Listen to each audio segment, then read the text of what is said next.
Krett? Really, Krett? Oh my god. What's up, folks? How's it going, guys? Another episode of Really. It's still Tom here with Krett. How you guys doing today? And yeah, so qualifiers are done. What's up, dude? I haven't seen you in a week. What's up, man? 2 weeks actually. 2 weeks. Yeah, I haven't seen How you you since been, about bro? 2 weeks ago. I've been good. Been chilling. Had some rough times. I'm sure we'll talk about that a little bit later. But the qualifiers are done. We're heading into the SPL. 5 weeks of high-octane esports content. And the schedule was actually announced today, along with information on the Challenger Cup. So we got lots of stuff to talk about. Yeah, we've got some cool stuff. So teams are done with the SPL or are done qualifying as far as we said. So we're going to talk a little bit about the teams that have made it, and of course that lends itself to a conversation about the teams that didn't. Sorry to put salt in the wound, Krett. And Dude, there's always plenty of salt. and we'll Salt talk a little bit about the in betweens, I guess. So let's just start off with a good note. So the teams that made it, Krett, for your position, let's start in Europe. We'll get to your stuff a little bit later. Europe looked pretty ridiculous, dude. Unsurprisingly, Europe had the most European qualifiers we've seen. Europe did have very European qualifiers. It's very, very, very true. Fucking A, man. Just So incredible stuff. Let's start at the places with the least banter, and just build up. That's how We go could through do Europe. that. Well, that's We how could we'll do go that. through Europe. So I think Trigg Esports. There's not much banter about them making it into the SPL. Trigg Esports. It's like they're really good. It's no surprise they were the clear favorites out of all of the qualifying teams. Trigg will be in your SPL, and you should expect them to do well, assuming that there's a fantasy league. I don't think that's been announced yet, and it probably would have been. So I don't know, but if there is one, Trigg players are good picks. Yeah, for sure. In the fantasy that doesn't exist yet or at all, who knows? Yeah, dude. I mean, these great the Trigg players are dudes that just they're going to perform. They're going to do what they're supposed to do. You take a look at the teams like SK and Titan that haven't been introduced yet. SK is notorious for just not doing it online and doing very, very well at LAN. For those new to Smite, basically what SK does is they sort of like sit middle of the pack, and then LAN comes and they get really pissed off and they focus real hard and they boot camp in Germany, and then they win, LANs. So that's why they're a Worlds team. But as far as online play is concerned, which is basically what the Spring Split is about, they're not anything to like really, it's not like it's not like hearing the name Mufasa, Mufasa. When did Lions come into this? What? Dude, Mufasa. Ooh, say it again. Come on, man. Classic scene from The Lion King. You serious? I don't remember that scene. I have a Dude, you really probably were bad brought memory. up on like PhD papers and shit when you were a kid. You probably didn't watch good I children. probably. My stuff. dad is Actually, literally I a was- choice scholar. Did you know that? Well, good for you. But did you know that Winnie the Pooh was based on mental disabilities or mental disorders, rather? Not surprising. Like That was my childhood. So Winnie the Pooh has like obsessive or like an eating disorder. Eeyore's depressive. Rabbit is like OCD, etc., etc. And like Christopher Robin is just a schizophrenic. It's crazy. I mean, man. that's like how to write characters 101, right? I think that's what Exactly. the European scene is based on too. Like, It pretty much is. I mean, let's- so you said we're gonna start nice and quiet, and I mean that's pretty much what Trigg is, right? They're like, Yeah. look, they're dope. They're gonna win. They won. Hooray! Except for the time that Zelia went solo Sobek, which oops. the problem It is I'm not happens. allowed to talk shit about it because it's worked before, but it's so dumb. All right, so I think real quick, just an inside, let's talk about the idea behind solo Sobek. I think it's a little similar to solo Hades. No, it's not. A little similar. You probably won't lose the lane that hard.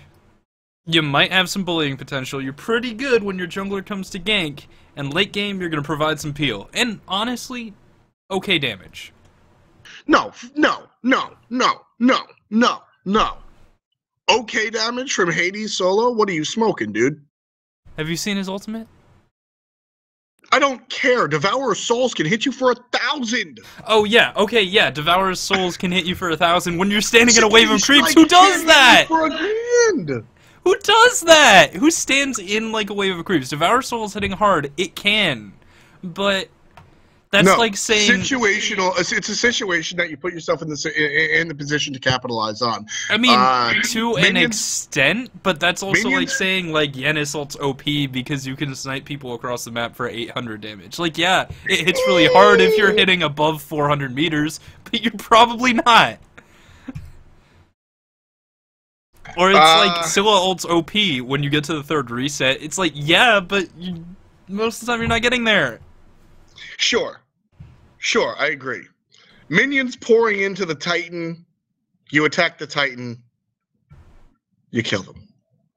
Yeah. That happens more often than not. But see, like, so that's like, sure, if you're standing in the middle of a wave, you're an idiot. But that scenario happens more often than not, right? But it's there, and it's possible, and he still does damage. I mean, yeah, he does. But this isn't a show. This isn't a show about solo lane Hades. The point, I think my point is that the methodology behind solo lane Sobek is like do some damage, have some peel, probably not lose lane, and that's okay methodology. I just don't know if it works all the time. See, my beef with solo lane is solo lane to me is like a real quality brick oven that you make a pizza in, right? That's your solo lane. That's your safe lane. That's your bot lane, right? And so what happens is you take your cat, you take your dude, and you're like, all right, dude, go chill over there and come back to me when you have enough gold to do something about it, right? You're not, and so you want to utilize your brick oven pizza or your brick oven for like quality pizza. So you're gonna put pizza in there that like you painstaking. You're not gonna put a fucking DiGiorno pie in there. You're not gonna put a Hot Pocket in a traditional Italian brick oven pizza or brick oven. So like Sobek is a character that doesn't really benefit from getting all this farm and getting all this stuff, right? You could just stick him in a microwave like the support role and he still does what he's supposed to do. It's like a Hot Pocket. That's gonna taste like trash no matter what you do with it. I feel like this is a bit of an awkward question to ask considering you're at the caster set in Hi-rez Studios, but how much of that solo lane analysis is like partially League of Legends, right? Like how much of that is like, well, solo lane's top lane? Because I don't know League at all. I don't think it's like 100% Smite. I think part of the idea does come from League of Legends solo lane, like top lane. I think that's like in there a little bit. I think it's part of. See, put it this way. I thought solo lane was bot lane, dude. I don't know. That's true. That's true. But I think it's just sort of like, I don't know, it's like saying, like, what part of this band was influenced by the Beatles? Like, it was. That's, I don't know. You sort of, I'm bad with music, that was a bad example. My point is don't ever talk about music. Yeah, whatever. You can reference Gregorian chants. Dude, I'm tone deaf anyway, it doesn't matter. I think my point is that in League of Legends, in the top lane, often you play a tank there because they can farm up and be super tanky, and that's something that Sobek can definitely do. It's something that Hercules, that's literally what Hercules does. I think Sobek solo, the idea is to be like Hercules with more peel, less damage. Because Hercules does lack peel. But Sobek does what he does without items. Like, yeah, but then he can die. Even when you build Sobek with damage, you're not like in awe at how quickly he's bursting you down, right? Yeah, totally. Yeah, I think it's more about getting like defensive utility items, which are in Smite, especially with the advent of Season 2. Like, there are a lot more utility. Totally true. But what Sobek brings to the table is being like knock up man, pluck man. You don't need items to do that. Right? It's sort of like it's sort of like the opposite of mage support, right? The reason you don't go Hell and Chunga support is because they need damage items, power items, to make their heals worthwhile. They can't do what they do without items. But that's what Guardians do. Athena Taunt, Athena Ultimate, it doesn't matter what you're building, it's going to do what it does. Ymir Freeze is going to do what it does without items, right? We can agree on that? Yes. We can agree on that, right? Yes. Let me continue. So So Okay. the opposite is true for solo lane. There you want characters that succeed after like 3 or 4 items, because solo lane is generally safe.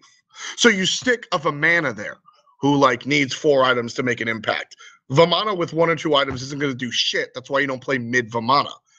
But you can stick him there for 15, 20 minutes, and then he comes out with 4 items, and all of a sudden he's a problem.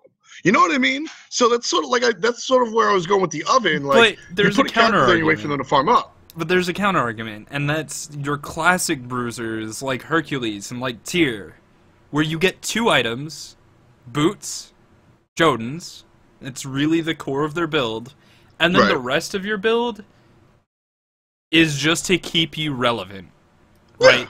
Like, it's like, boots, Jordans, I'm done, and now these other items are just going to allow me to maintain that status quo relative to everyone else in the game. Maybe if you get fed, you can get far enough ahead that you're actually, like, improving where you stand, but most of the time it's like, get Jodens and boots, and then try and stay there. Stay at that power level. And those are solo lane characters. I think Sobek falls under that category, and, like, I mean, it's I guess there's always exceptions to the rules, but I mean, like Meerkat brought up Bakasura, and that's why I would consider an exception to the rule, because the reason Baka fits there is, one, I mean, to be fair, he can totally carry at level 5, but Bakasura really wants all of his items, right? Like, you get a Bakasura with, like, boots and heavy hammer, sweet, good for you, but, like, you still want the Fatalis, you still want the Ichabal, right? Like, once you get that Fatalis 4th item, 3rd item, then you're truly Bakasura. And then you're really doing what you're doing, right? But, like, I don't know. Sobek just strikes me as a character that I basically value the solo lane a lot, because it's a low traffic area for a character to get farm. And I think that the farm that Sobek can amass there, I just don't see the value above a Hercules or a Baka or a different character. Like, I understand it's sort of like Wolfie playing Sun Wukong jungle. Sure, there's better picks, but like, that's Wolfie's jam. So I respect the choice from Zelia. I'm not disrespecting it. I just think it was curious. I don't think it's what lost that game.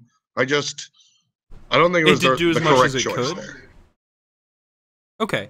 I mean, I think it falls into the same category as Hercules, right? Like, as Meerkat, I guess he's Meerkat in game now. He used to be Meerkat, but either way. Yeah.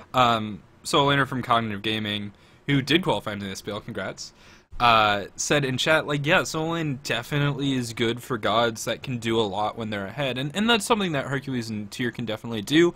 I think Sobek can as well.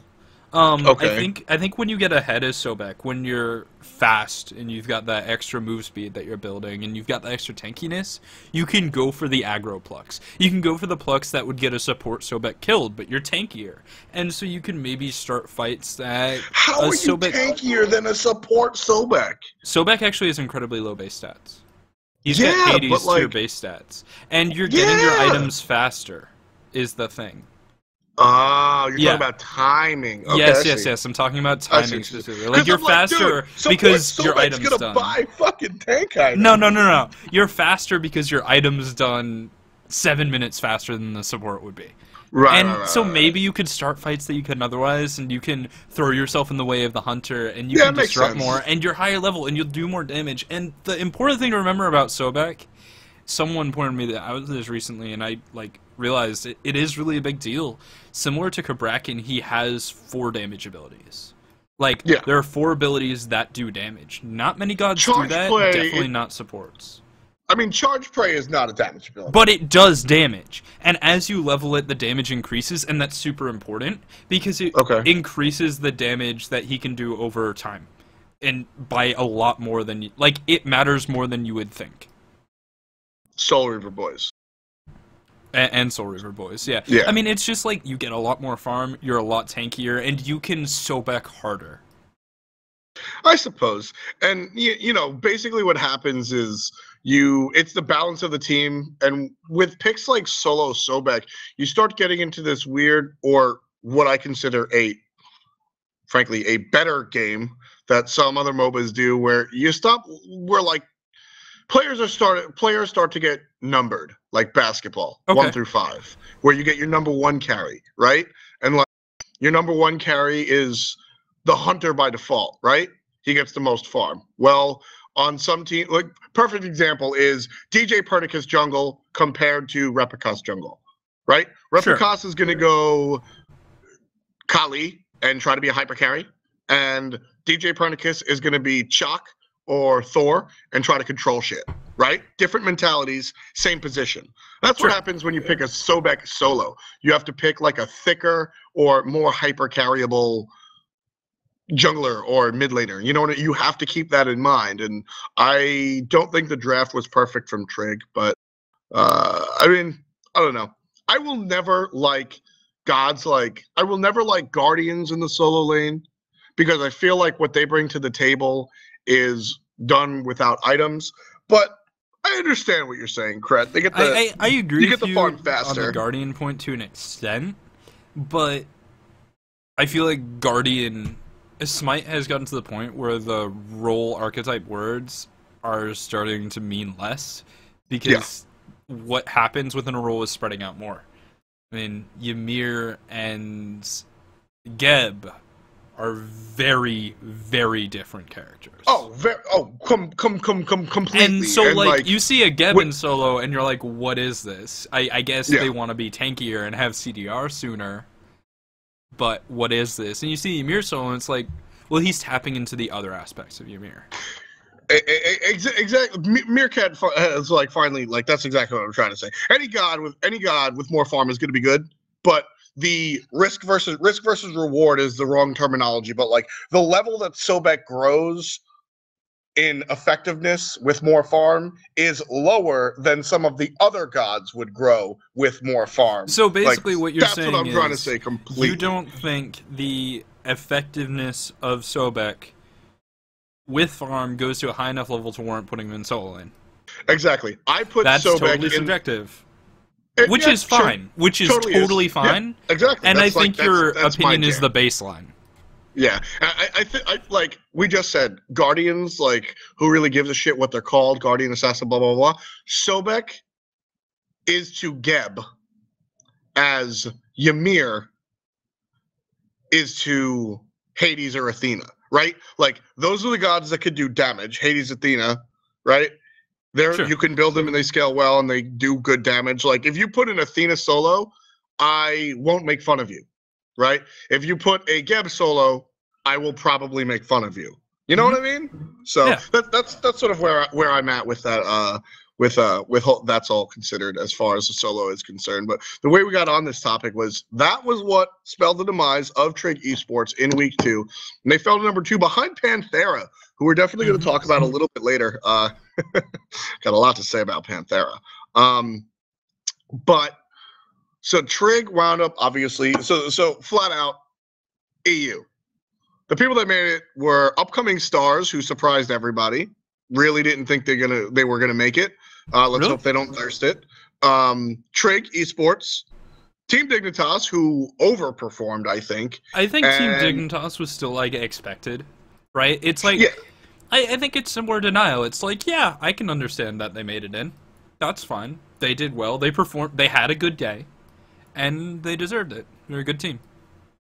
Yeah, no. I definitely think that Team Dignitas deserved it. I just don't know, like. God damn, they overperformed. 3-0. I think like they had a good day. Like they had a good ass day.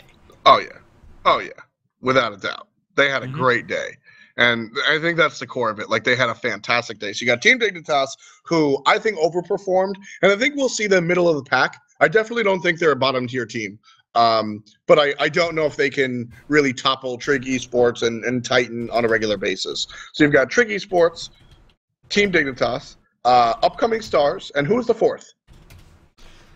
Team Dignitas, upcoming star, London Conspiracy.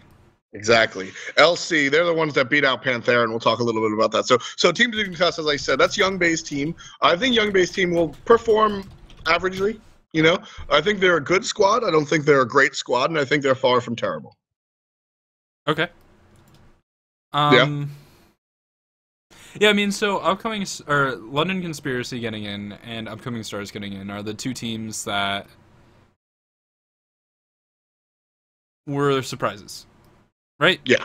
Like, yes. So London Conspiracy got in over Panthera, and then Upcoming Stars got in over Pointless, and that was the three-way tie. Yes, right? it was. It Yep, was yep. Pointless, Upcoming Stars. What was the other team in that three-way tie? I'm looking it up right now, but it was Pointless, Upcoming Stars, and the other team that disbanded, maybe? Spicy Waffles. Spicy Waffles, which was led by... That was Half Devil.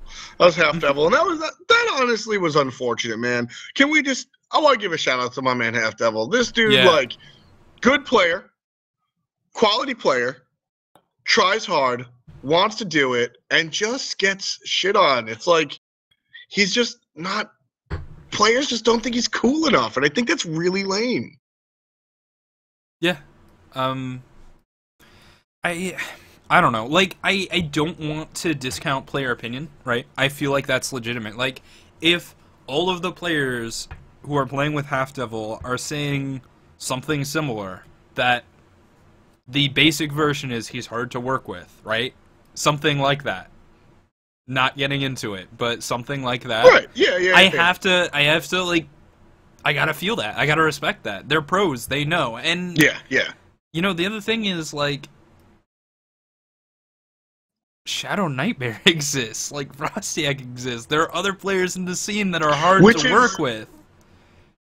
Yeah, and like that's so. I mean, the thing here is like the mentality between Half Devil, or the outside mentality of Half Devil versus the outside mentality of somebody like Funball or so to speak, is. I mean, dude, basically, here's the cut and dry bit. People don't like playing with Shadow Nightmare because they think he's a dick. People don't like playing with Half Devil because they think he's annoying. And, like, that sucks. I feel for that, man. Like, it's not, nobody's sitting there going, like, Half Devil's a dick, Half Devil yells at me. It's like, Half Devil talks too much, dude. Half Devil doesn't want to play Rust with us, dude. Sorry, that was an old one. But, like, you know what I mean? I feel like that's unfair. And, like, you're totally right. I mean, you are coming from Eager, and chemistry is a big deal, yada, yada, yada. But, like, I don't know. Basically what I'm saying is I don't think it's bad that people are, like, not wanting to play with Half Devil for whatever reason they don't want to play with Half Devil. But I hope to God that he finds 4 players that work with him because, 1, I think he's a good player, and 2, he's so good. I think he's eager. He's ready. He wants it. He will work hard for it. I think he's a guy that could really put in the work, and I want to see him succeed at some point. Me too, man. Me too. I really hope Half Devil does succeed. So let's talk a little bit about Upcoming Stars getting in. Yeah, so Upcoming Stars, actually... So Q used to be a sub. All right, here's the deal, dude. Who the hell is on Upcoming Stars? They played with, like, 3 different rosters, and I have no idea who the captain is. Captain, yeah. Captain is, like... I don't even know. It's like, I think it's Sausage now. I think Sausage is the captain of Upcoming Stars. Yeah. Another guy that's kind of hard to work with. I mean, Sausage in a more typical way, but, like, he is.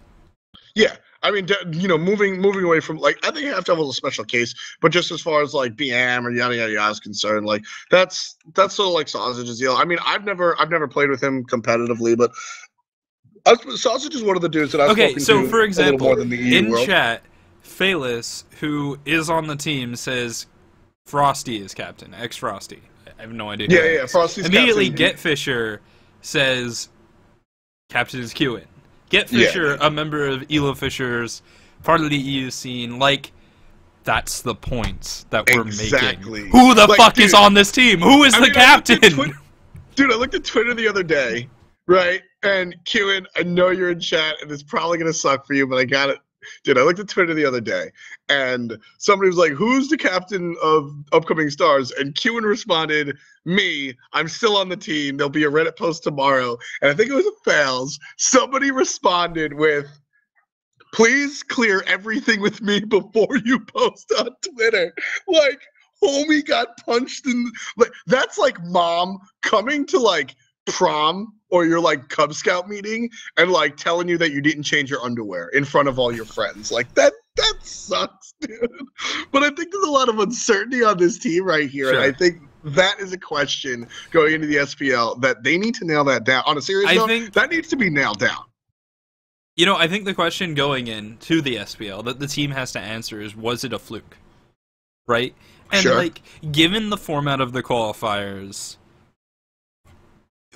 essentially teams were playing 3 best-of-1s, right? And as we all know in esports, best-of-1s have a subtitle. Best of 1, anything can happen. Well, they weren't best of 1s, it was a round robin. No, it was a round robin, but it's like 3 best of 1s. It's not like... It was a round robin! It's still only 3 games. It can be decided by a single match. It, like, yes, it's a round robin, and that bumps it up a level, but there's still best of 1 games. So anything can happen, and maybe upcoming stars fluked their way into the SPL. I think there are people who would think that, especially Smite Game Chat, because they're that kind of person, and it's up to upcoming stars to prove that they didn't. And that's awesome. I'm down. Right? Yeah, because that creates a good context, and it creates a good context, a good story for the team, because what they have to do is they have to come into the SPL, and they just play and prove that they deserve to be there. And that's dope. Yeah, no, I think it's fun having teams like, you know, it's their job to really defend that they deserve to be there, like you said, and I think that's an exciting storyline. Whether or not they can do it is interesting. You want to know something very interesting about Cherry, their support? Sure. You know where he lives? Where? Canada. Shocking.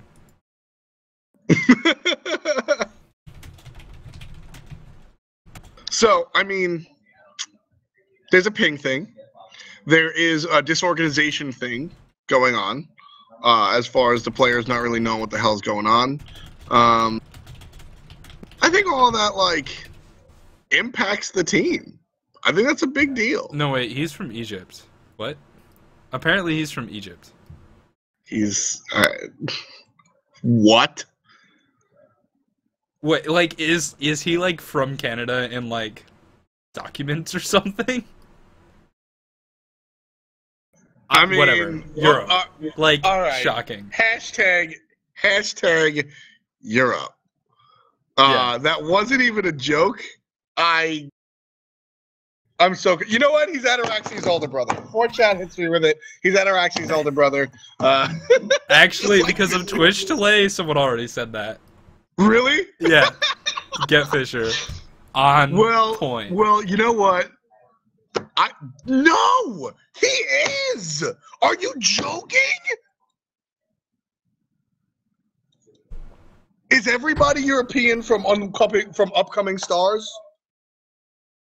This is actually, like, I gotta go do work now. We know what F-Dot's doing after the show. Like, are you serious? What the? All right, dude. So that's actually pretty cool. That means we have an African player in the SPL. That's awesome. He's from Egypt? That's cool. I mean, sure, I know a lot of Egyptians like to be very... It's I don't know.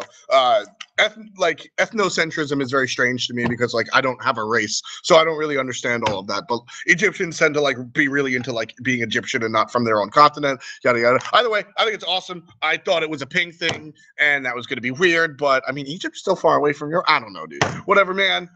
No, this is why we say you know nothing about EU. Flare boot. We ask players for documentation, and homie said he was from Canada. You can't blame that on us. You blame that on the shitheads that said in their paperwork. Thank you. Anyway. There you go. Also, I'd like to point out, I'm completely not surprised that there's a player going into the SPL from Europe who said he was from Canada when he was not from Canada. That is the least shocking thing I've ever seen. Yeah, dude. I mean, it's ridiculous. That's sort of like Europe's calling card. I don't know, man. But upcoming stars, this is just part of it. They're. And I mean, sure, maybe not, this isn't part of it, but the whole captain fiasco, and there's a lot of disorganization. And yeah, who are they is a big question, and that's what they're proving this season. Identity's a big deal. You know what I mean? Like it's interesting. So I think that like they're going to have to fight more than one fight going into the season 2 of SPL. They're going to have to fight the whole like organization fight as well. So I mean, there's going to be an uphill battle for upcoming stars. I mean, we'll see if they have the strength to get sponsored. We'll see if they have the strength to be friends and get sponsored, and see what they're doing. But we'll see. We'll see And, what goes on with that. It does make sponsorship harder when you're from two completely different countries at the same time. Well, I mean, that's sort of what I'm talking about. Like, organization is a big deal. Yeah. You know, I mean, if I'm running an esports team, right? If there's something I want to do, right? I have my ducks in a row, and I'm looking at teams that don't have sponsors. I'm looking at Panthera, who have a clear identity. They just missed it. Versus upcoming stars. There's like 80 people on their roster. Their own roster doesn't know who's on their roster. Nobody knows where anybody lives. Flare Boots on the team. Flare Boots on the team. Which I am not best friends with Flare Boot, but I don't think he's the devil incarnate. That can have some negative impact as far as like publicity is concerned. Devil's like cousin, maybe. But I mean, incorrect paperwork is a thing. I'm gonna keep that in mind. Like, sure, like that is a thing, man. So I don't know. That team has an uphill battle, and I think that without a doubt, they are the clear underdog going into the SPL season 2 from Europe. So yeah, they have to prove themselves. Yeah. So I think that's what we're gonna be looking for out of them, just to prove themselves and honestly tread water. That's what we're looking for. Yeah. And which is a good position to be in. We've talked or I've talked a lot of negative things about this team, or about their situation rather. Not them. Their situation is very negative. Puts them in a poor spot. But one of the good things about this situation, Krett, is that anything they do is icing on the cake. Yeah, that's true. Everything's like they're expected, or at least I personally don't expect them to win many games. I believe the phrase is thirsting it.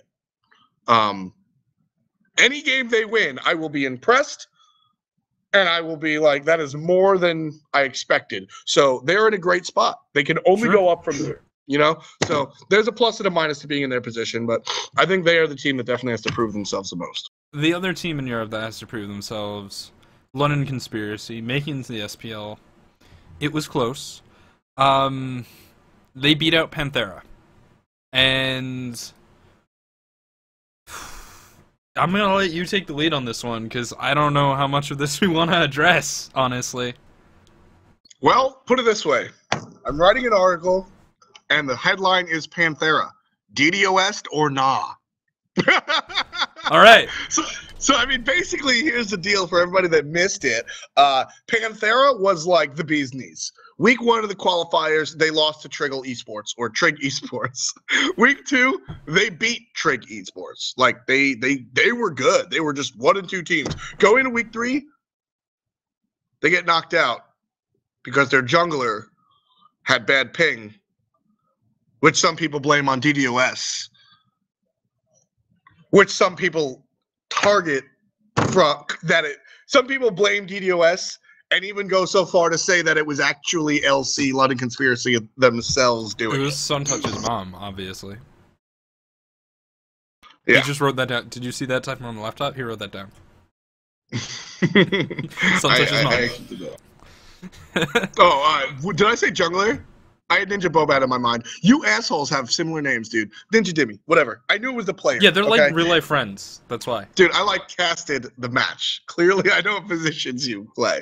But yeah. So I mean, that's definitely an interesting situation. You want an update? So Twitter.com/iRaffer is barren. Everything's being deleted. I tried to type that really loud so the stream could hear, and yeah. Wow. Yeah. Like everything every tweet before 9 hours ago. Dude, I sent him a PM. I sent him a DM. I was like, "Yo, fuckboy, why'd you delete everything?" He's like, "Well, you want to start banter?" I was like, yes, I wanted to start banter, mate. Yes. But I mean, so basically, and I mean, this sort of backtracking is interesting because I mean, basically what happened was Panthera were the clear, like they were clear. They were clear. They were super clear number 1, number 2 team. Like obviously they're going to SPL, and they lost in a really crappy situation. Whether or not it's you know luck, whether or not it's luck of the draw, these teams fluked it in, or whether or not it's bad format, best of ones, which is actually round robin, or maybe they actually just shit the bed. I think it's a crappy situation. I think they deserve. I think they're an SPL team. I think they deserve to be in the SPL. And I think that sucked. And I really don't have any evidence to say if it was DDoS. Like, and I'm just as well as I'm not going to say they were DDoS. I'm also not going to call Ninja Dimmy a liar. Sure. Dimmy, like, I mean, Dimmy's been playing for a while. What was the first time we saw him play, Krett? I know for sure he was a sub for I5. I believe he did some stuff before that. Yeah, he's always been I5. very good. It was I5 that he caught RI, because I remember specifically talking about him with you, about how he's going to have a future in Pro Smite.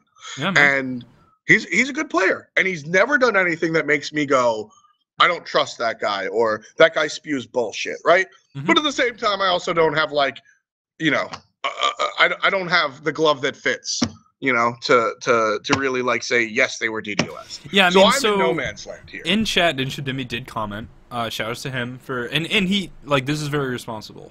So on the topic, I did not get a response from my ISP yet. Raffer is sorry about the toxicity in BM. We have a new policy on our team to turn down this banter shit. And like, awesome. Yeah.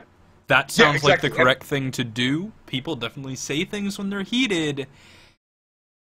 And whether or not it was a DOS or just like your internet shit out at the wrong time, it's hard to say. Right.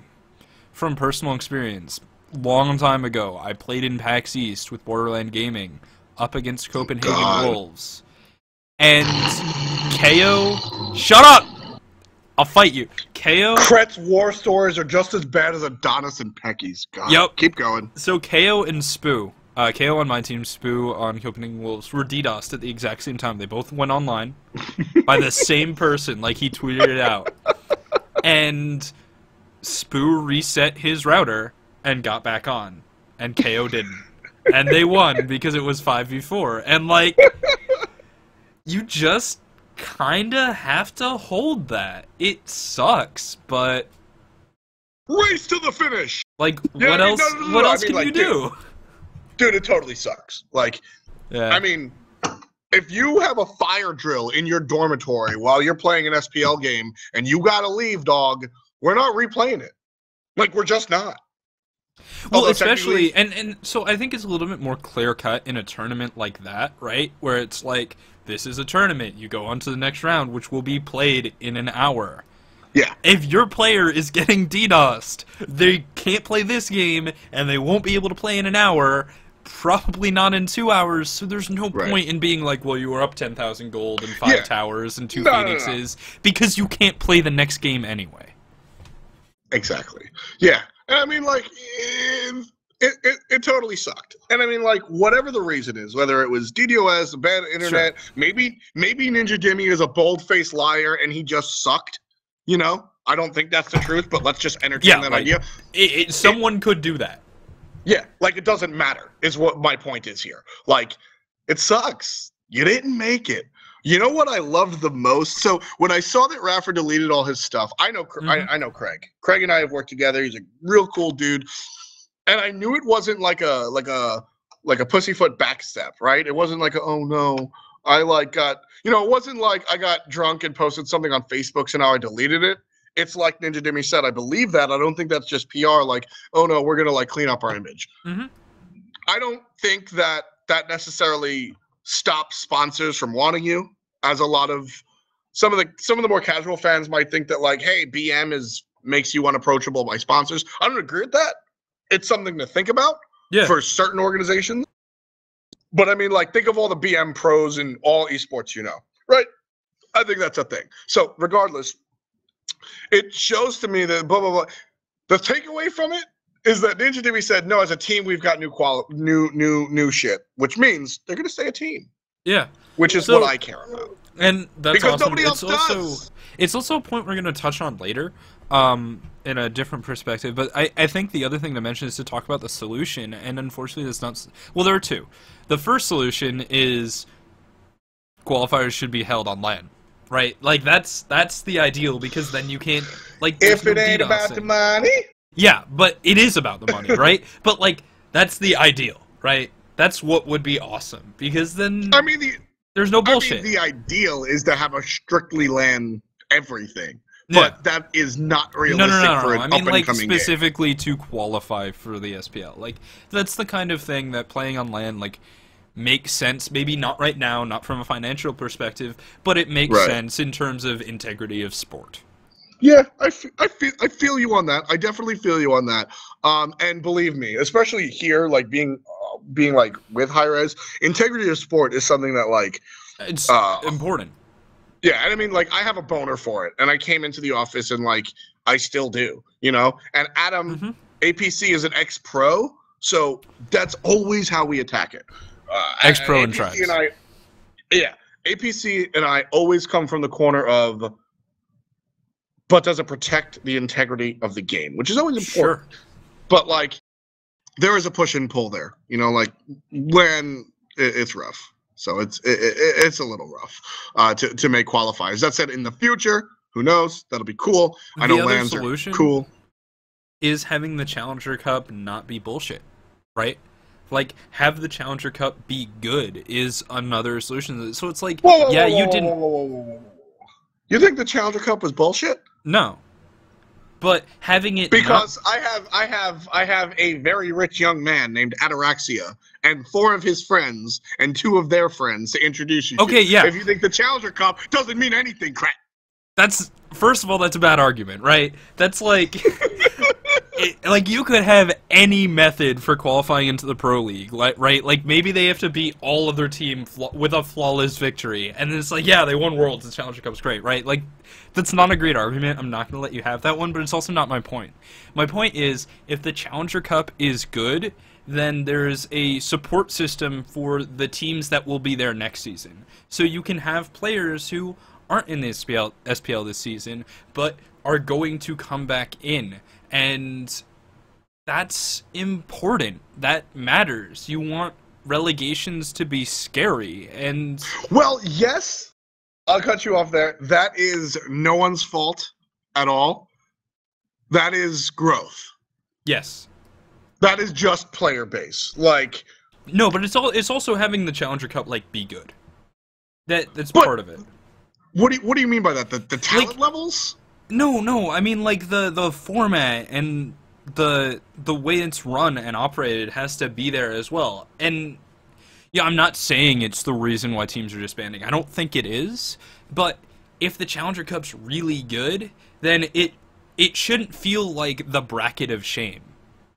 That's my point. It is the bracket of shame. It's the D-League. It's the WNBA. It shouldn't be the D-League, though. It should be the Challenger Cup. It should be for the challengers, the people who are challenging the SPL teams. Like, it shouldn't be good and bad. It should be the best and good. That's my point. But, I mean, like I said, there's not enough... the player base, the competitive player base isn't there yet, and I think we've seen that grow. I think 6-team SPL is a little tight right now. You know, maybe expanding is a question, but that dilutes the Challenger Cup that you're talking about. You know what I mean? It's just like, I don't know, man. Like, by definition of what the Challenger Cup is, way to word it can't be good. The way I want to word it is that the Challenger Cup as a tournament series should support the teams in it. It should be a mechanism for growth in terms of players and teams. So I think the problem here is infrastructure, because in a perfect world, you have the SPL, and then you have Babby SPL. And your Babby SPL is where your challengers are. That's where your Pantheras and your Eagers and you're like, we just sort of missed it, but we're still fucking good go. But at the same time, Yeah. you need an open bracket. You need the ability for everyone and anyone to play and do their thing, because otherwise it's not the same. So you need 2 leagues. You need literally 2 SPLs. And that is just manpower, infrastructure, money. Like, that is, I don't think that's feasible. But I mean, Challenger Cup, like, what would you do? Have like 8 teams and like 4 teams in each region, Challenger Cup, just round robin all the time? That's as uninteresting. No. That's just as uninteresting. It's like open bracket, good tournament.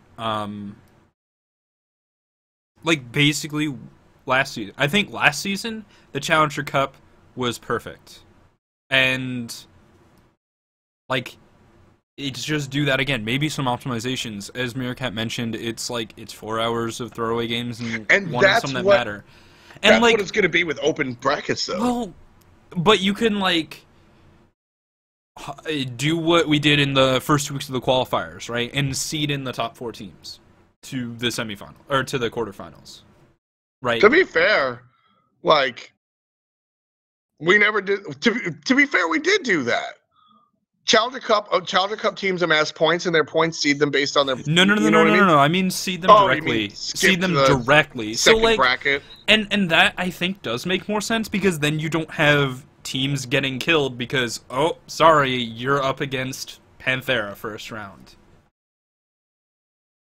I think that's actually a pretty good adjustment that could be made. But like, it's just sort of like doing what we did last season, maintaining the integrity of the Challenger Cup, and I think last season it had integrity. Like, it was good.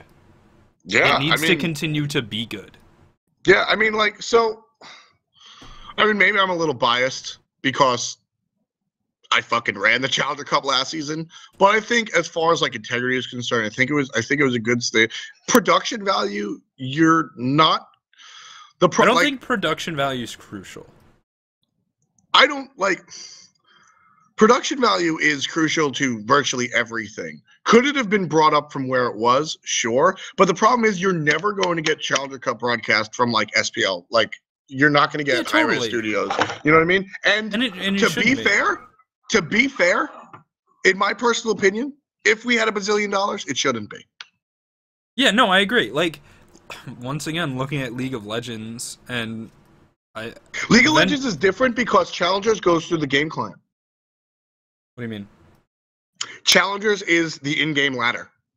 No, yeah, but there's also, like, at least last year, I don't know if it's the same this year, but at least last year, like, after the LCS, they would do, like, here's a Challenger match for the day, and, like, the production was definitely cut down. It was, like, Freak and this other guy sitting behind a desk, Zyrene, he's actually really good, sitting behind a desk, and they would just sort of, like, cast the game, and that was the entire broadcast. There was no analysis desk or, you know, no interviews or stuff like that. They weren't in studio. It was online, and it's like, that's the maximum. Any more than that, you're just making content that doesn't really matter. Yeah, exactly. Like, the pro scene is the scene that matters, and then maybe, like, the Challenger Cup finals in week 10 when it, like, is going to affect who goes to relegations. Yeah, I mean, that's exactly. And I mean, like, as far as relegations and Challenger Cup is concerned, there's a lot of exciting things, and, like, this is, me and Scott talk about this on a daily basis about how to make challengers interesting. Because Challenger Cup is interesting, but not interesting enough. And I mean, frankly, dude, I don't watch college sports. I don't watch women's sports, and I don't watch minor league sports, because while all of them are at the top of their respective leagues, women, college, and minor league, none of them bring the talent level as the male professional league, because that's where the highest level of talent is. Excuse me. So, like, peace out, Quan. If I'm a fan of baseball, soccer, Smite, I don't want to watch anything but the best. So, and I feel like that is not everybody's opinion, but that is most people's opinion. So, essentially the problem with Challenger Cup is, you know, how much do you put into it for who's going to watch it, right? And as far as and that's a separate question than making it matter for the sport.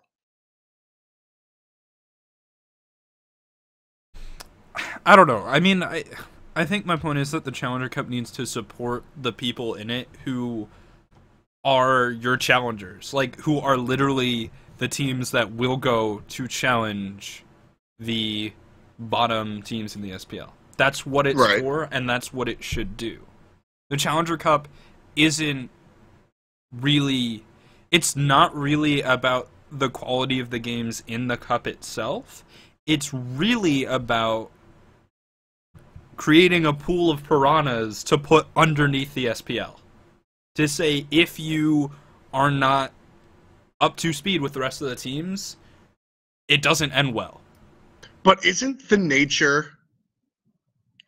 Shouldn't the nature of Challenger Cup and what it means by itself be enough carrot on a stick? Like, actually, let me clarify. Are you proposing that, like, Challenger needs some more incentive for teams to do well? No, I think it needs enough incentive to support the teams putting in the time and the effort to do what they need to do. Like, see, I disagree, because the carrot of the stick should be SPL, and SPL is enough for me to be a pro gamer, right? Nobody, and I mean, like, again, I'm going to go with precedence, and sports is the best reference. Nobody is, college sports don't pay you. College sports is where the majority of pro sports players come from, right? Sure. And the incentive to play in college, they can't pay you. I mean, shit, there was just a case where there was a homeless kid. I don't know if that's the best example, because I'm pretty sure, like, there are pretty big scholarships. Right? Like, that's a thing. And so, like, by way of paying for college, like, they do, right? It's like, that's like if there was a Challenger Cup dorm room that all the Challenger teams paid in. Like, yeah, you might not be paying them, but you're giving them room and board. And, like, I don't know. See, I don't think that, and I mean, this is going to come off, there's no way for me to say this without sounding like a pretentious jackass.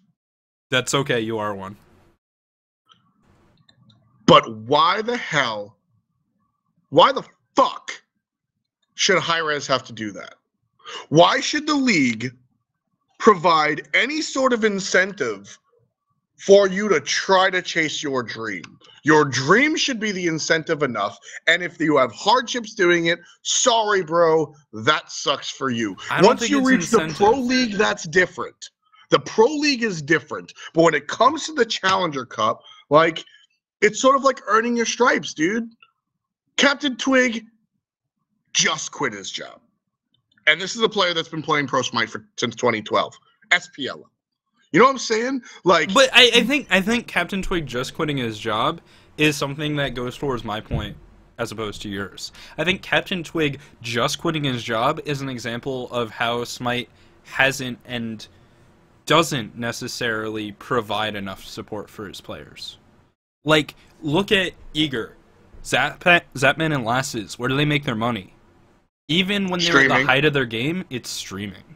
And that's part of, and like, that is part of pro gaming for everyone but League of Legends players. Yeah, totally. And like, that's like a thing. That is a thing. And as far as like, sure, in a perfect world, you know, Smite, we pay them more, but like Smite, as like, you know, it's a complicated equation with a lot of variables and viewership and it's not worth paying that much. It like, it is to the integrity of the game, yes, and this is a conversation that I don't want to touch too much. Sure. But as far as like SPL payments and stuff like that, sure. In a perfect world where I am leader of all supreme, the payments go way up because I don't give a damn about anything. But in a realistic world where you have to like pay bills and eat food, you can't. You know what I mean? So that's a little different. But Challenger Cup, I just think that the reaching the SPL should be incentive enough to play in the Challenger Cup, I feel. So I don't think you'll like this argument, but it's sort of where I'm coming from. I think that the amount of support a tournament gives, the amount of the reach that its prizing has, partially determines the competitiveness of that tournament, right? Like, when Smite paid out to the top 3 players and gave gems to the 4th, you had 4 teams. The moment that the SPL went to 6 teams, you had 4 teams, and they grew to 6. But I don't think throughout SPL Season 1, in either region, maybe Europe, no, in neither region had 6 equally competitive teams, or not even equally competitive teams, 6 competitive teams. No, Europe had didn't. 5. Europe had 5, and that's I think that's the problem, is that like the amount of support, the depth of support, the number of places down it goes, heavily influences how many teams are going to matter, right? And how and yes, I think it influences the point at which players say fuck it, right? Because when you're the 5th team and 4th matters, it becomes a lot harder to find the drive to become number 4. It becomes a lot harder. And the 4th team is the team that can say, my solo lanes are performing, yo, you want to join my team? Because they have enough enough clout to pull that player in. The 5th team, who might need the roster changes, probably does more than the 4th team, doesn't necessarily have that clout. And there are exceptions. Titan is the big one. Yes, they're an exceptional team that was driven. They pulled themselves up by their bootstraps. But we shouldn't... I don't think we should make that the path. I don't think the path should be to just get super lucky, have the best set of players with support, and everyone's driven, because that's not going to happen more than once. Probably. Maybe it does, but I feel like it's just really improbable. I think that there is a team right now. There are 6 teams in the SPL. One last thing. Shoot. This is the first time in Smite's history where there are more competitive teams. Teams that can actually play against each other and have interesting outcomes in close games than there is depth of prizing. This is the first time in the entire history of Smite. I will agree with that. And that's exactly what I was about to say. You're going to have to agree with this too. That has to be handled very carefully. That's important. It's a big benchmark, and it's something that needs to be handled with care. That is what I consider good, perfect, and an ideal situation. Not an ideal situation. But as close to an ideal situation. Put it this way, there's two models, right? There's closed league, like pro sports. You have 32 teams, and that's fucking it, right? Or open league, which is like League of Legends with the Challenger scene, what Smite does with the Challenger scene, which I prefer, especially for esports. I prefer open league rather than closed league. I don't think closed league is good. But having more talent than fits in the pro league is the ideal. Yes, that is what you want in an open league format. You go to a 6-team SPL when you have 8 teams. I think Hi-rez actually jumped the gun, but it didn't make sense to make a pro league with 4. That's not a pro league. That's just lame. I mean, I can answer very candidly because that fine. was, I mean, that was before my Hi-rez stint. I completely agree with that. I think But that like it worked out. A 4-team league would be stupid, and they noticed Exactly. that. So like they made 6, and it was fine, even though it wasn't really a 6-team league. It just sort of like hand-waved. Yeah. It wasn't a 6-team competitive league. So now that we have more, that's the ideal, right? Like when you have a 6-team league, there should be 8 teams. When you have an 8-team league, there should be 10 teams. And you know, when you're making the jumps... But then your Challenger Cup is ass! Right, and when you're making the jumps, when you're saying we're going to go from 6 to 8, when you're saying we're going to go from 8 to 10, or whatever, it's going to be a little bit shallow in the Challenger Cup. But it will refill, right? Like, it'll fill back up. That will happen over time. That will happen naturally. You just... That's the ideal, right? And I think this is a method of evaluating something that I mentioned on a previous show. When you're talking about an ideal, you also have to consider the reality of the situation. Right now, I think the reality of the situation matches the ideal, right? I think we have more teams than can fit in the SPL. That is the ideal. That's what we want. So now, I think there needs to be some attention put into stabilizing that. Into making sure that continues to exist. And for me, I think that is a difficult question, a very difficult question. I think it does have to do with finances. I think it has to do with supporting the player. Now, maybe that's, you know, supporting players monetizing their own brands. Maybe that's getting sponsors to pay some form of salary. Maybe that's paying out prizing from the Challengers Cup. But it needs to be enough, at the very least, so that players can justify putting time and effort into Smite as a hobby. Because, let's be honest, playing Smite competitively as a hobby, and by competitively I mean like top 8, top 16 in your region, is very time consuming. It's every night out of the week and almost all day on your weekend. Yeah, 100%. It's a huge time commitment. Yeah. I mean, it's you know. And it's complicated by the fact that you have a team. That there's 5 of you. Right. Like, if this was like tabletop Warhammer, right, and you want to play that competitively, like, that's probably really time consuming. Or like chess. Tabletop Warhammer? Yeah. What kind of nerd are you? No, I'm using that as an example for a specific reason, right? Because it is a financial commitment. I was just about to comment on that. Makes sense. Keep going. And you go to a tournament. In some cases, you fly out to a tournament. But it's a single-man sport, right? It's like StarCraft, where you have one player. Your team is a loose affiliation of players. Now, you know, similar to biking, like, it's dope if all of the players on your team place well, but you're competing against your teammates, right? Like, it's a little similar to Cog Red and Cog Prime. Like, it's dope if they both do well, but when it comes down to it, they're competing against each other. And I think when you have a team of 5, it's a lot harder to just let it ride.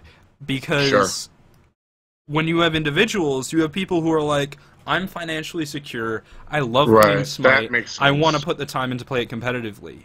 And then they have a friend who, like, can't.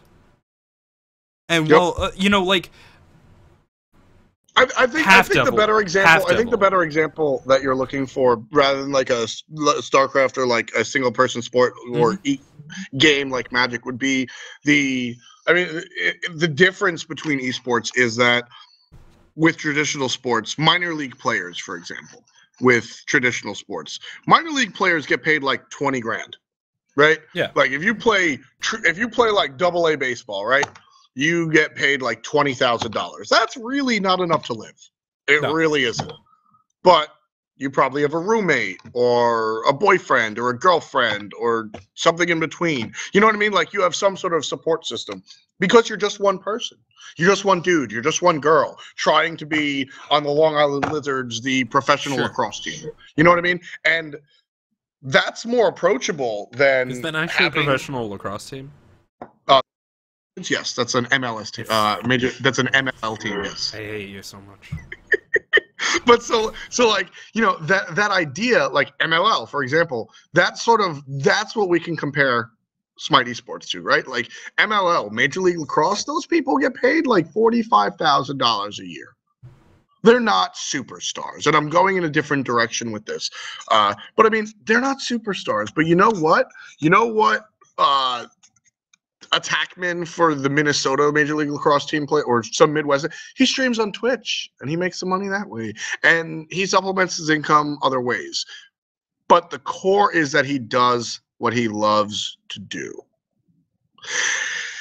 And I think that's sort of the situation, unfortunately, because it doesn't make sense for Hi-rez to pay every professional player thousands. You know, you figure what's a livable income? Depending on where you live, let's say $40,000, where it's cheap, right? Let's just say $45,000 is a livable income, right? Does it make sense for Hi-rez to pay $45,000 to every single player? No, it totally doesn't. Absolutely right? Not. Yeah, no, that's but you know what that's it does? a huge payout. That's about $1 million. Like, and I'm not saying, like, dude, you know how many friends I have that are pro Smite players, especially because you know what we do, like. I'm not saying that I'm not being callous here. Yeah. Like, I'm not saying like, oh, fuck you, you get to play video games for a living. Like, that's not what I'm saying. What I'm saying is you don't get paid much. Should that number go up? Personally, of course. Professionally, I think there are a lot of variables that'll come into play, and that's something that I really don't want to touch. I'm super honest, like, especially, you know, now that I'm Hi-rez, now that I work for Hi-rez, like, I will just be blatant when I don't want to touch something, and that's something I don't want to touch. As far as, like, it's a very very difficult subject, but so like that totally sucks. But what happens is when you're playing as a professional player, you get the opportunity. You are given money per win from the league. Maybe your organization pays you. Maybe they don't. Some organizations do. Old Dignitas for Lazarus and stuff, they did. As far as what I've heard from some players, they've paid a small salary. It's small, but they pay a little bit of salary. You get quote unquote salary from winning your games in the SPL. You should stream. You should make YouTube videos. Yeah, you should brand yourself. You should diversify your income for sure. It's super important. Exactly. And I mean, that's sort of what I'm saying. You're given the opportunity by being a pro player to spread.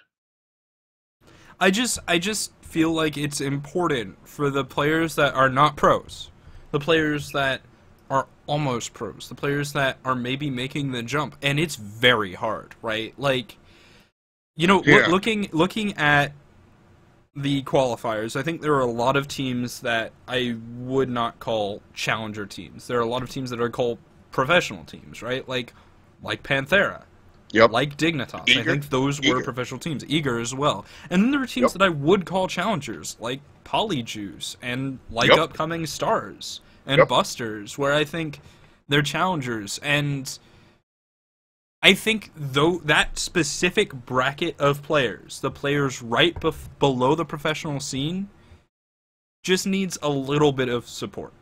Just a little bit of something to justify the amount of time that they put into the game. See, and in part, it, like, that can come from the community as well. That can come from community-funded tournaments. There are ways to, like, there are community tournaments where you can win gems and money and promote yourself, and that's dope. It doesn't have to all be Hi-rez, but the support needs to be there in some way. It's also streaming. Sure.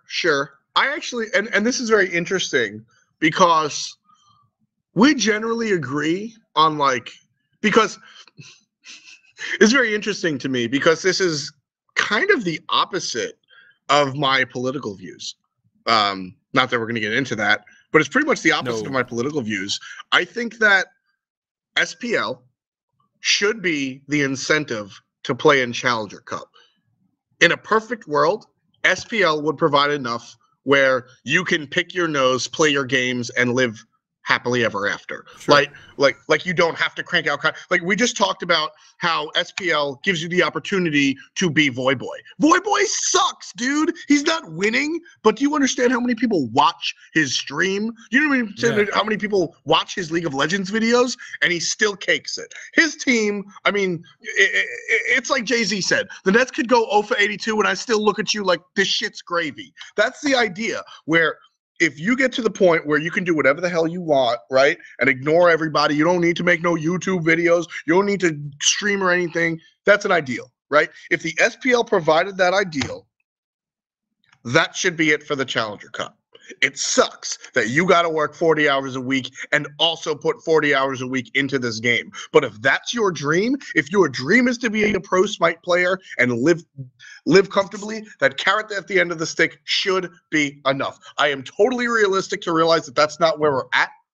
Yeah. But if I think that is the direction to grow in. I think the direction is to grow the SPL and have the SPL be the place to be at. And Challenger scene does not need any monetary help from us or from Hi-rez, and should not get any from Hi-rez. And it should just be, you know, like Wolfie is 0 for 17, but he can pay rent and eat food and go out once a month. That's what I want to shoot for. I'm going to bust my ass so that I can quit working at Fridays and be a Smite player. Because at the end of the day, playing pro Smite is good. I mean, like, you know, it's stressful. It's a job. It's difficult. It's painstaking. It takes tolls on your personal and professional life. It requires more hours than your job probably does. I get all that. I'm not saying it's all hunky-dory, but at the end of the day, it's hunky-dory. So, like, the carrot at the end of the stick should be SPL. And I think, personally, the direction that the league should take is to make that carrot at the stick juicier. Okay, I think that's legitimate. The only thing that I would mention to you is that I think you're maybe underestimating. Like, even if you aren't, it's sort of an empathy. It's a question of empathy. I think you're maybe underestimating how ridiculous the grind to hit that professional level is. No, I mean, I totally understand it. No, totally but it's sort of like you get it, but you can't feel it till you've been there. It's that sort of thing, I think. Where, like, it's just... It's ridiculous. Like, you have to do it to know what it feels like. Because it's hard. It's a grind. And, you know, I think your opinion... Your position is legitimate. I think it's a deep conversation. There's a lot more we could go into, which we won't. Let's call that there. And holy shit, it is 6:30. Yeah, no, I mean, and this is perfect. And guys, I mean, this is exactly like, this is my idea of a successful show. I have a run of show written up, and I closed the tab halfway through the show because we got on something much more interesting. You know, and this whole concept of like SPL, the balance between SPL and Challenger is interesting, especially and you know, the thing that we definitely agree on is that there has to be a balance. It has to be dealt with very carefully, and there are multiple ways that can happen, totally, but it is so important. Like, if you're gonna take anything away from this, take away this. The Challenger Cup might not be as presentable, it might not have the production value, it might not be as interesting, and it shouldn't be the primary content. It shouldn't be what you're looking at. The SPL is where it's at. It's so cool. It plays in international tournaments. There's that thing with Brazil. The SPL is dope. But the Challenger Cup, well, it might not be as important, it is damn close. The Challenger Cup is vital to the growth of Smite. Yeah, I definitely agree, and there's no way that I disagree. There's no way that I disagree. I just think that the way to nurture that is That to me is still a question mark, but I don't think that the way to paying nurture that Calder is a Cup players question is the mark? way to go. What'd you say? Are you saying that the way to nurture that is a question mark? For me personally, yes. Word. I'm down. I think it should be. I think it. It's like that's like. Yes, it should be a question mark because it's a huge question. It's an impossible question. I mean, frankly, dude, like that's literally my job description. Yeah.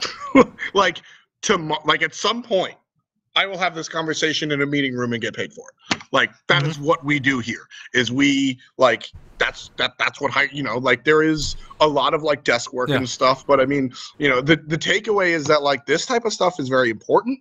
And it's what we think about on a day-to-day basis. So, I mean, like, right now it's a big question mark for me. I feel like it shouldn't be monetary. One, because money is a finite resource. And two, like, there has to be a balance. And, speaking of balance, is you can't... man, what's that game? You can't infinite crisis it, right? You can't just throw money until it works. Right? You know who's sponsoring the Twitch party at PAX? Infinite Crisis. I don't want to play Dr. Batman. I'm not going to play. I kind of want to play Dr. Batman, to be honest. Well, like, Dr. Mario, Dr. Batman. No, I banned Dr. Batman. No, I banned Dr. Batman. I banned Writer Batman. I banned Black Batman, and I banned Nightmare Batman. You only have 7 more Batmans to pick, dude. It's a good strategy. But I mean, no, exactly. And I mean, like, numbers aren't something that I'm going to get into, but like money's a finite resource. And that's, it's everybody's freaking played SimCity before, right? Like you can't make the most ballin' city in the world right away.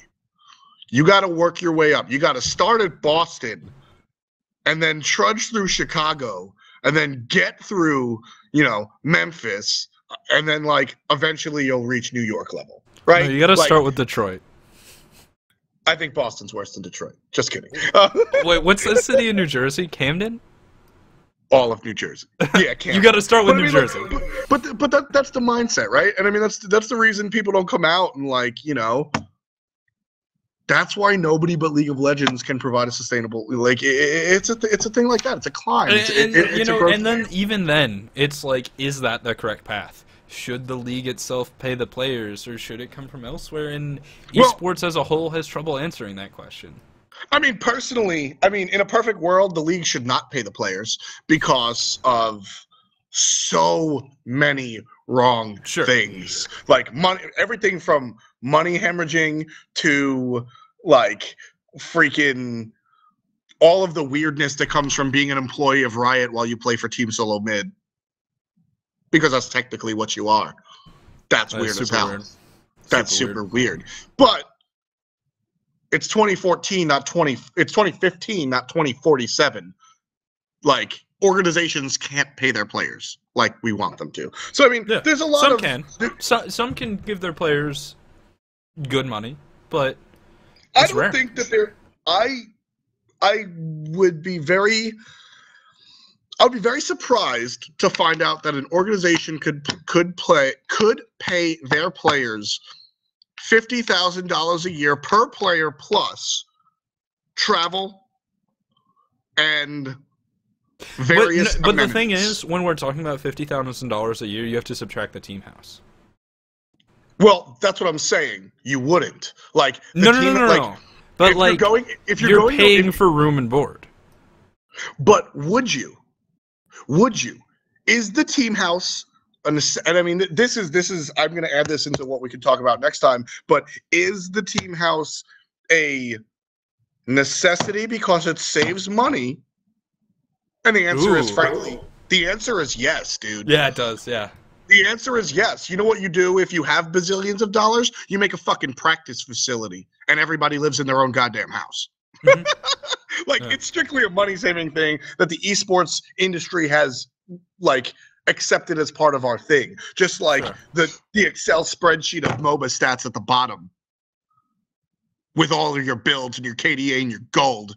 And that's a disgusting topic that everybody's going to disagree with me on, but we're going to talk about that next week as well. But I think this is going to be a good point to wrap up. We talked a little bit about what went on in EU. We didn't really get to finish it. We got wrapped up in a great conversation. Do we want to talk about Eager real quick? I mean, Derek, that's up to you, Coach Krett. It's up to you, Coach Krett. All right. I'm gonna do it. I'm gonna do like the short version on Saturday. And I think this is something that you'll agree with. Chat, I think this is something that you'll agree with. We saw Eager play, those players play the best game that they have played in the entirety since Smite has launched. We saw them play the best game they have played since Smite has launched, and the worst game they have played since Smite has launched, back to back. Against the wrong teams. Yeah, against the wrong teams, too. Well, I think that's part of it. Can we talk about how y'all beat Complexity, which you weren't supposed to do? No. I want to point out, beat Complexity. Like, Yes. you gotta emphasize the beat. Yeah. Mustard on the could we beat. just have played Complexity 3 times? I don't think you would have won a best of 3. But you guys made beat puree out of Complexity. That was a tough. But who'd you lose to again? Busters. Well, no. Sorry.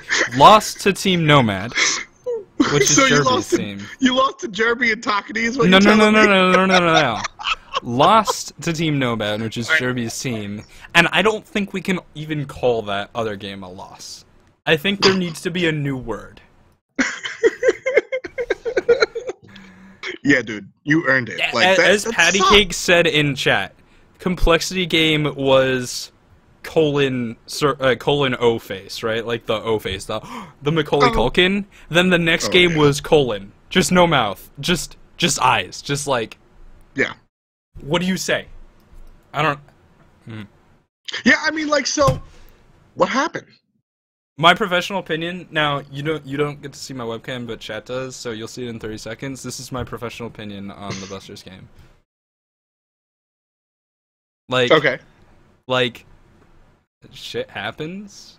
Word. That's the game when you're scrimming, that it happens and you just don't talk about it. Okay. Because it's just like, unfortunately it happened and it wasn't a scrim, and yeah. It's something that you just have to move on. So you're of the opinion that oops, we fluked it again. That sucks. We'll see you in the SPL next split. I mean, because that's kind of what I feel. As a member of a team, as a member of an organization, would I ever say anything else? Sure. But to their credit, I don't think Taki is the best player. Honestly, I like him more than a lot of people do. He's not a horrible person. He's okay, whatever. But Busters has some really good players. Soulshiner fucking killed it that game. No, Busters has great players. I've been on the Soulshiner Busters since I came has Soulshiner, who's fucking fantastic. Yep. And I think he is just a huge step above the other players. Soulshiner is, and once again, this is coming from the perspective of working with Eager. I think Soulshiner, on average, plays slightly below what Lassus plays at when he's at his best. And Lassus very high is praise. Fucking fantastic. That's very high praise. Soulshiner on a regular basis is very, very good. Yeah. He definitely. I'm sure he has weaknesses, and I'm not even saying that from a coaching perspective. Soulshiner has weaknesses and issues, and that's fine. He is a very good player. Yeah, no, I mean, I've been on the Soulshiner hype train for a long time. I think that Busters lineup, Busters is the team that nobody expected to win. And they probably shouldn't have won when it comes down to Busters versus Eager. But when I look at that roster, personal bias about Takani aside, I look at it and I go, yeah, it makes sense. That makes sense. Good roster. I think it should change. I think there could be changes. Yeah, no, they could definitely get better. But if you showed me those 5 players and you tell me they're an SPL team, I don't go no way. I go word. You know what I mean? That makes sense. I get it. So I mean, I don't expect I expect upcoming stars to do very poorly in the European SPL. I do not expect busters to do as poorly as them or as poorly as people think. So I think that is that is my statement on busters. I think they have a lot going for them. But going back to your initial point about eager, because we wanted to round out the show with a little bit of eager talk. A lot of people are calling for a lot of stupid things, and I mean, sure, that's chat and Twitter and the bleachers essentially, right? I personally think this team is fine, and I think that Aurora is a good step, is a step in the right direction. So. Go ahead. First of all, I want to say Kretuhtuh's in chat. He has been all show. I think Kretuhtuh is a great player. Like, I don't think he's a bad player. Yeah, Kretuhtuh is really good. Aurora is also really good, and like that's all I'm gonna say on that subject. I respect that. It's your job. I don't. Well, I mean, like even if I wasn't affiliated with Eager, I'd probably say the same thing. Like they're just both really good, right? Yeah, that's like they're different flavors. It's like choosing between Jeff Hinla and Ionic. It's like. This is... I don't want to make this choice. It's not. I will disagree with you there. I think they're different flavors of good. Alright, it's fine. It's like choosing between Snoopy and Barracuda. It's like choosing between... Ignoring personality, it's like choosing between... I was gonna say DJ Pernicus and Shing, but that's pretty much the exact same idea. You know, like Dare to Care has a certain method of playing, and Aurora has a certain method of playing, and they differ.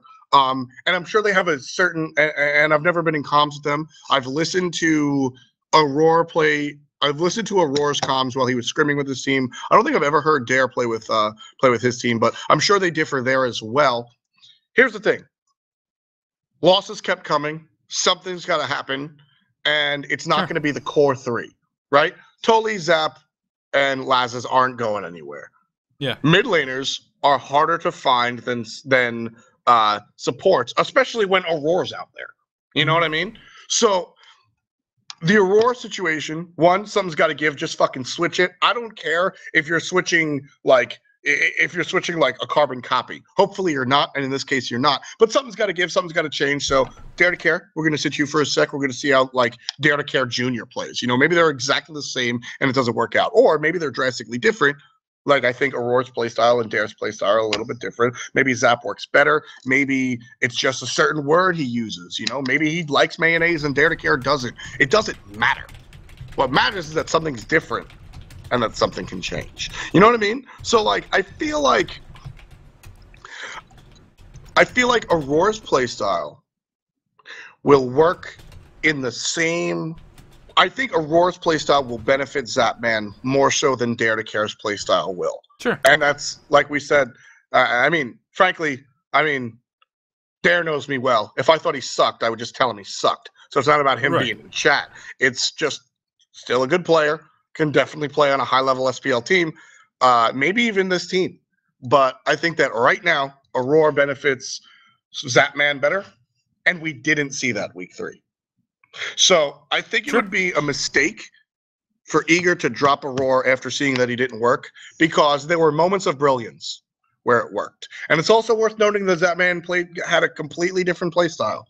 So there's a lot of moving parts that are going on with Eager, and I think that right now their best bet is to stay a 6-man roster with Aurora and Dare to Care chilling. Hopefully Dare doesn't bounce like most bench players do. And work through Challenger Cup and see what they can do. I think that this is a solid team, and I really don't think they need to make a change. So, this is something that was in my show notes for a topic that we didn't get to. The topic was teams breaking up. And, you know, this is by no means saying that Eager is going to break up. Like, but at the same time, I think when a team breaks up, you see a lot of why they lost, right? Like, because that's typically what happens when you're talking about a team breakup. It's like, oh, we lost, team breaks up. And in that breakup, you often see hints at what happened, right? So, like, when Fnatic split, they split, right? Like, Funball went one direction with Zalia, and Shadow Nightmare and Frosty went another. I think that's indicative of something. Half Devil went another direction. And I think that's the sort of thing that you look at also for roster changes. You know, and it's not like so after the playoffs, Xing no longer on Dignitas, now Eager. I don't think that's necessarily saying Xing was bad or good or anything like that, but it's indicative of something behind the scenes. And I think that one of the best examples of this is Eager, or Dignitas at the time, losing ShadowQ and the best and ShadowQ as a unit, and then joining a team as a unit, and you know, like damn. But that's a whole nother can of worms. Anyway, Krett, I think we should end it here. You have anything? Any closing statements coming out from the man named James? No, my name is Krett. All right, Krett. Yeah. Wait, man, what did I tweet where it was like my middle name or something? I don't remember. I hate you. I don't know. Anyway, getting dangerous, it's often more complex than just not fitting the culture of the team. I think that was a large case with the guys from Dignitas specifically. That's often true, right? It's true in a vague sort of way, often, but not always. Yeah, I think there's always a greater level of specificity. So to say it's just not fitting the culture of team is not saying a whole lot. But yeah, I think sort of closing statements is we'll see what happens in the future. Lassus and Zapman and Anatoly just went on a road trip to Atlanta to look at a team house. They have tweeted that they're excited about it, so we'll see what Eager does with that. And then on a greater note, excited to see the SPL start, excited to see the lower teams prove that they deserve to be there, excited to see the higher teams prove that they are the best, and excited to see the middle teams either fighting to stay afloat or fighting to be the best. I can't wait for what the season's going to bring, and we'll see you guys next week. Yeah, sounds about right. I mean, as far as I'm concerned, I'm really excited for the SPL. I really want to see this shit go down. Yeah. More so than that, I'm excited to see summer split. I don't want to say I don't. Like, I'm more excited to see what happens in the summer 10-week split, how the teams get into it, and stuff like that. I am not a part of Hi-rez, and I don't expect FDOT to comment on this perspective. It seems pretty clear that the summer split is what it's all about, because this is a 5-week season. And the 5-week season is the appetizer. It seems like it is clearly the appetizer. I feel you on that. I think there's going to be tons of excitement to be had in the spring. What I'm saying is I'm really excited to see, like, we have the SPL solidified, relegations or whatever it is going into Split 2 will be very, very cool. That's the meat and potatoes of it. So I'm really excited to see everything get underway. And just to end the show, a little bit of smack talk like usual. Shouts to all of the members of X-Team Dignitas, because they all made it. Or shouts to all of the members that have been kicked or left X-Team Dignitas. So you mean denial. It to the SPL. So you mean denial. And the players that stayed on X-Team Dignitas. Actually, I think given the way denial is, I think you have two teams that are X-Dignitas. Honestly. I mean, dude. You do, because one team is exactly 3, and the other team is 3. No, you know exactly what I'm talking about. I know exactly what Laz's team, everyone that left that team or got booted, they're in the SPL. And they were also in another group. That is a completely different circumstance. You are so corporated up right now. Oh yeah. No. You want to see something not corporate? You want to hear something not corporate? How were the bottom 3 teams? I'll bring out the piano. How were the bottom 3 teams for the SPL picked? The bottom 3. What do you mean? Or for the qualifiers picked? How are they seeded into week 3?